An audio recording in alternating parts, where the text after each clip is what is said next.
하나님 아버지 감사합니다. 오늘 아침에 우리로 하여금 주의 얼굴을 배웁게 하여 주시고 주의 이름을 찬송하며 하나님의 말씀으로 하루를 시작하게 하여 주시니 감사합니다. 태풍을 하나님께서 무사히 지나가게 하여 주시고 큰 피해가 없이 지나가게 하시고 우리에게 유익한 태풍으로 변화시켜 주신 하나님께 감사를 드립니다. 오늘 하루도 하나님의 크신 사랑과 은혜 가운데 살기를 원하오니 하나님 아버지 우리를 도와주시고 인도하여 주시고 우리의 삶을 통하여서 하나님 아버지의 이름이 거룩히 여김을 받는 복된 하루가 되게 하여 주시옵소서. 오늘 하루의 모든 삶을 주님 손에 의탁합니다. 우리가 지금 겪고 있는 이 환난과 고난과 모든 아픔을 주님 치유하여 주시고 새롭게 하여 주시고 잠잠히 하나님을 바라보고 의지하는 믿음을 더해 주시기를 원합니다. 오늘도 우리에게 말씀으로 찾아오시고 말씀의 풍성한 은혜와 복을 내려 주시옵소서. 예수님의 이름으로 기도합니다. 아멘. 평안히 주무셨습니까? 하나님 말씀입니다. 사무엘하 23장 18절부터 23절까지 말씀입니다. 마음속으로 또는 소리를 내어서 하나님 말씀을 함께 읽도록 하겠습니다. 또 스루야의 아들 요압의 아우 아비새이니 그는 세 사람이 우두머리라. 그가 그의 창을 들어 300명을 죽이고 세 사람 중에 이름을 얻었으니 그는 세 사람 중에 가장 존귀한 자가 아니냐. 그가 그대로 우두머리가 되었으나 그러나 첫 세 사람에게는 미치지 못하였더라. 또 갑스엘 용사의 손자 여호야다의 아들 브나야이니 그는 용맹스런 일을 행한 자라. 일찍이 모압 아리엘의 아들 둘을 죽였고 또 눈이 올 때 구덩이에 내려가서 사자 한 마리를 쳐 죽였으며 또 장대한 사람 애굽을 죽였는데 그의 손에 창이 있어도 그가 막대기를 가지고 내려가 그 애굽 사람의 손에서 창을 빼앗아 그 창으로 그를 죽였더라. 여호야다의 아들 브나야가 이런 일을 행하였으므로 세 용사 중에 이름을 얻고 30명보다 존귀하나 그러나 세 사람에게는 미치지 못하였더라. 다윗이 그를 세워 시위대 대장을 삼았더라. 아멘.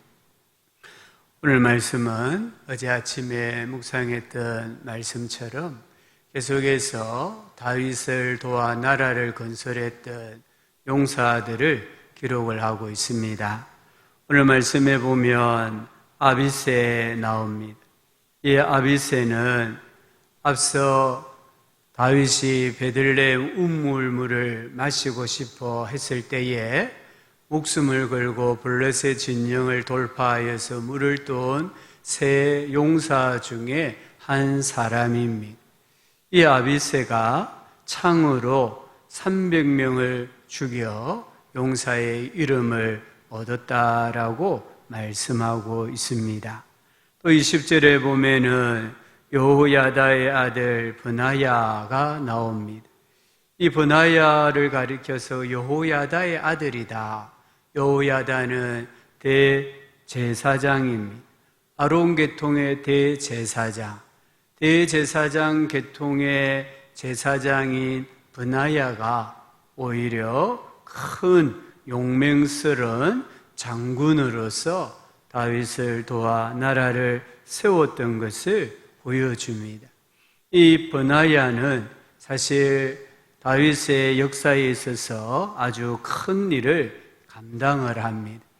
이 브나야는 다윗 때뿐만 아니라 솔로몬 통치 시대에도 군대 장관이 됩니다. 대를 이어서 이스라엘에 충성하는 중신이었습니다.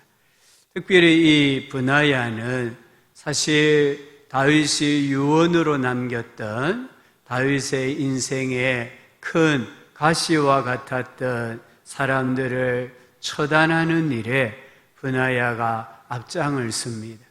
자기의 명예보다 자기의 위신보다 하나님의 나라를 먼저 생각하였던 중심이 바로 이 브나야였습니다. 그래서 요압을 처형하는 일에도, 아도니아를 제거하는 일에도, 시므이를 처형하는 일에도 브나야가 앞장서서 일을 하는 것을 볼 수 있습니다.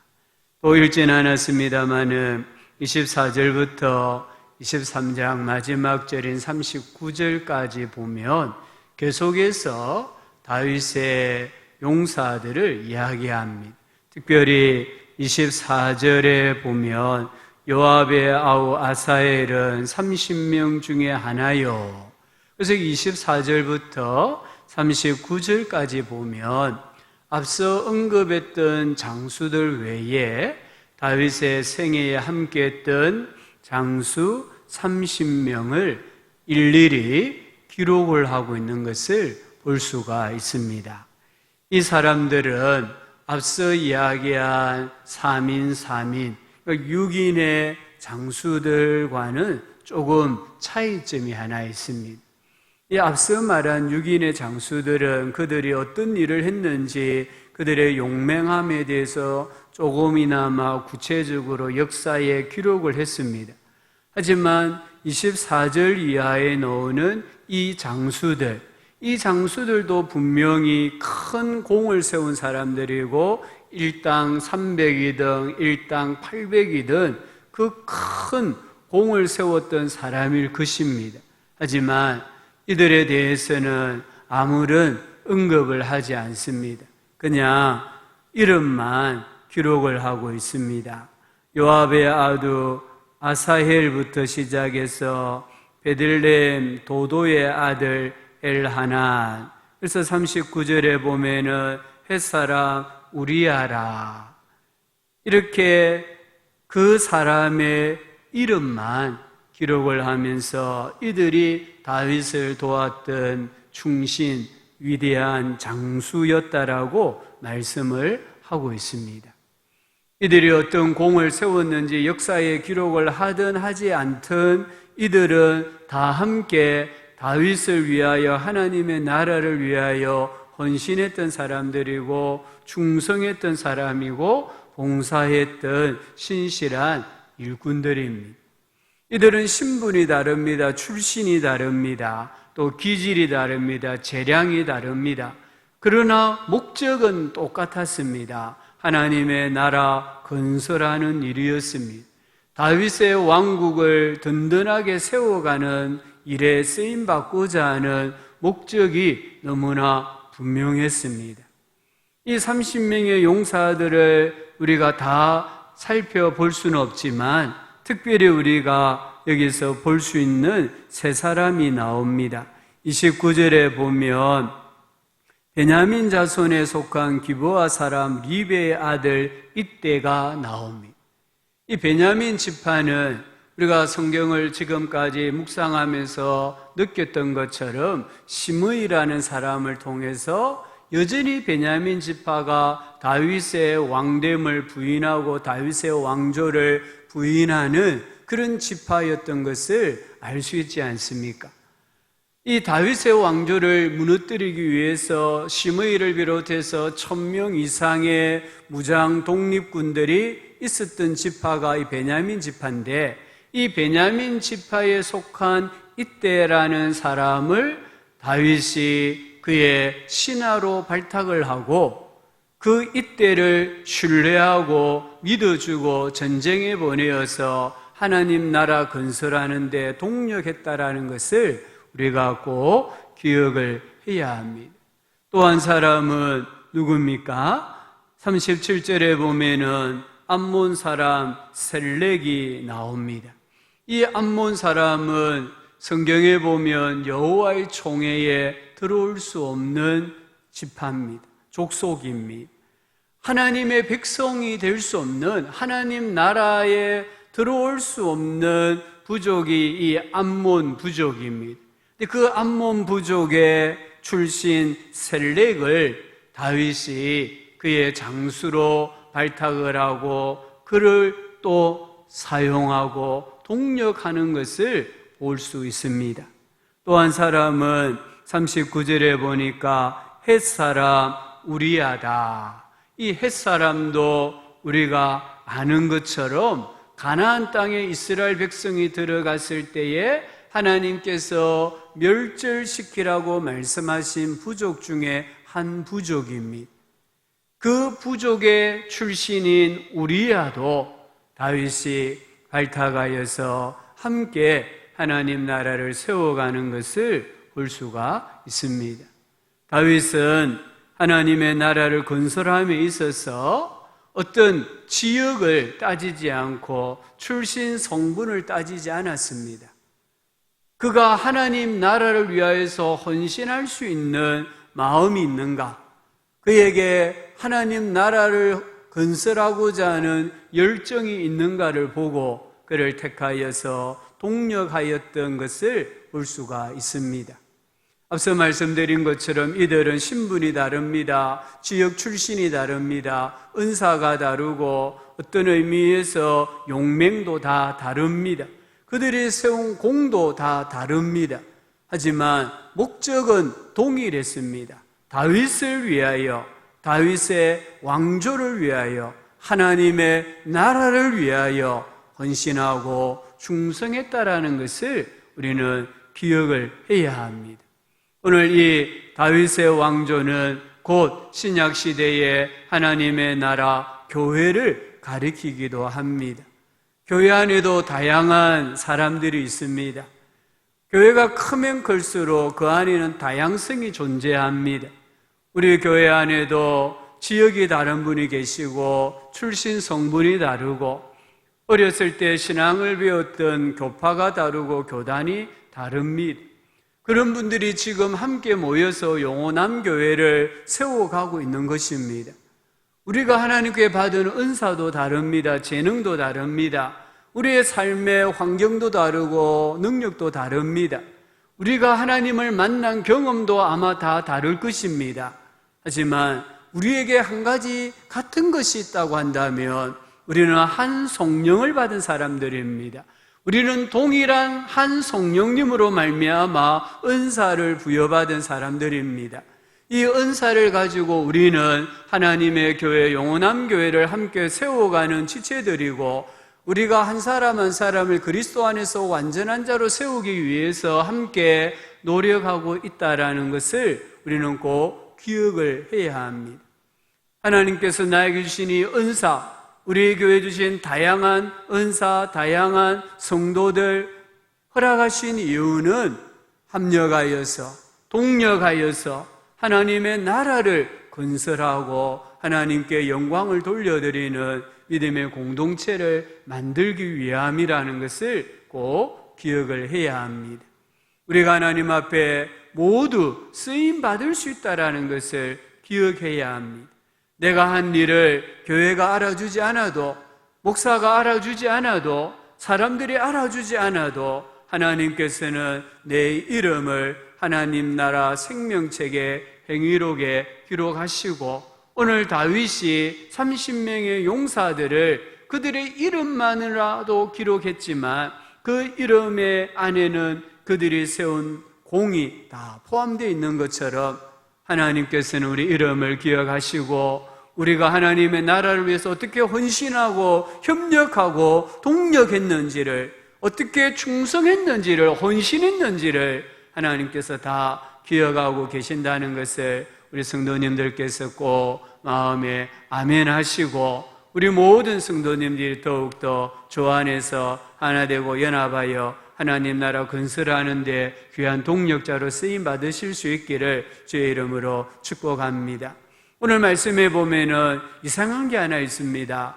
오늘 여기 23장에서 다윗이 그를 도와 나라를 세웠던 용사들, 장군들의 이름을 쭉 열거를 하는데 빠진 한 사람이 있습니다. 누굽니까? 요압이라는 사람입니다. 군대 장관 요압은 이 리스트에 빠져 있습니다. 왜 빠졌을까요? 우리는 이렇게 생각할 수 있습니다. 이 요압은 이스라엘 전군의 군대 장관이기 때문에 그의 이름은 기록할 필요가 없었기 때문이다라고 생각하는 한 부류가 있습니다. 또 한 부류는 요압은 분명히 이스라엘을 건설함에 있어서 위대한 장군입니다. 다윗을 도와서 전쟁을 누비었던 장군입니다. 그의 생명을 바쳐서 충성했던 장군입니다. 하지만 성경은 이 요압의 모든 충성과 헌신이 하나님의 뜻이 아니라, 다윗의 뜻이 아니라 자기의 뜻대로 충성한 사람이었습니다. 자기의 감정을 따라서, 자기의 의지를 따라서, 자기 생각대로 사사로운 마음을 가지고 다윗의 명을 행하였던 사람이었습니다. 그래서 그는 다윗의 통치 기간 동안에 큰 부담이었습니다. 그런 의미에서 아마 이 요압의 이름을 의도적으로 기록하지 않았는가라고 해석하는 한 부류가 있습니다. 이 요압은 자기의 생각을 따라, 다윗의 명령이 아니라 자기 생각을 따라, 감정을 따라 아브넬을 죽였습니다. 압살롬을 죽였습니다. 아마사를 죽였습니다. 솔로몬을 대적합니다. 그래서 아마 요압은 큰 공을 세운 장군, 어떤 의미에서 23장에 기록한 모든 장수들보다 더 큰 공을 세운 공신이지만 자기 생각대로, 자기 뜻대로 전쟁을 하고 충성했기 때문에 결국 그의 이름을 빠뜨렸다라고 해석하는 경향이 많이 있습니다. 오늘 우리가 하나님 앞에 충성해야 합니다. 헌신해야 합니다. 그러나 내 뜻대로 하면 하나님에게 인정을 받을 수가 없습니다. 하나님의 뜻대로 충성하고 헌신해야 합니다. 하나님의 뜻대로 봉사해야 합니다. 그럴 때 하나님께서 우리를 기억해 주시고 우리의 이름을 빛나도록 해 주신다는 것을 꼭 기억해야 되겠습니다. 교회를 섬김에 있어서 자기를 부인하시기 바랍니다. 자기 십자가를 지시기를 바랍니다. 내 뜻이 아니라 하나님의 뜻을 늘 물어보시기를 바랍니다. 내가 하고 싶은 대로 주님의 몸된 교회를 섬기는 것이 아니라 하나님께서 어떻게 내가 섬기기를 기뻐하실까를 날마다 물어보면서 섬길 때에 우리의 섬김이 하늘에서 해같이 빛나고 그 섬김으로 말미암아 하나님을 더 알아가게 되고 더 하나님의 신령한 복을 받을 수 있다라는 것을 오늘 이 다윗의 용사들의 리스트 목록을 보면서 깨닫게 됩니다. 오늘 하루도 각자 주어진 은사를 따라 보이지 않는 곳에서 또는 보이는 곳에서 삶을 살아갑니다. 하나님 나라를 세워갑니다. 우리 모두가 하나님이 기뻐하시는 방식을 따라 하나님의 뜻을 따라서 충성하고 헌신하고 일상의 삶을 살아감으로 하나님을 기쁘시게 하고 하나님께서 인정해 주시는 믿음의 삶을 살아가는 우리 성도님들 다 되실 수 있기를 우리 주 예수 그리스도의 이름으로 축복합니다. 오늘 말씀을 가지고 기도하시고요. 특별히 하나님, 제가 하나님 나라에 충성하는 일꾼 되게 해주세요. 하나님이 인정해 주시는 믿음의 사람이 되게 해달라고 기도하시고요. 우리 이 코로나19로 인하여 어려움 당하는 이 땅을 위하여서 또 우리 이번에 큰 비나 바람으로 인해서 수재를 당하신 분들을 위해서 또 기도해 주시고요. 우리가 주일도 비록 영상 예배지만 신령과 진정으로 우리 어린아이로부터 노년에 이르기까지 전부 다 영상으로도 예배를 드리고 하나님을 만날 수 있도록 역사하여 달라라고 우리 기도해 주시고 또 각자 자기의 오늘 하루의 삶을 놓고 하나님 앞에 잠시 묵상으로 기도하시면 좋겠습니다. 기도하겠습니다. 하나님 아버지 감사합니다.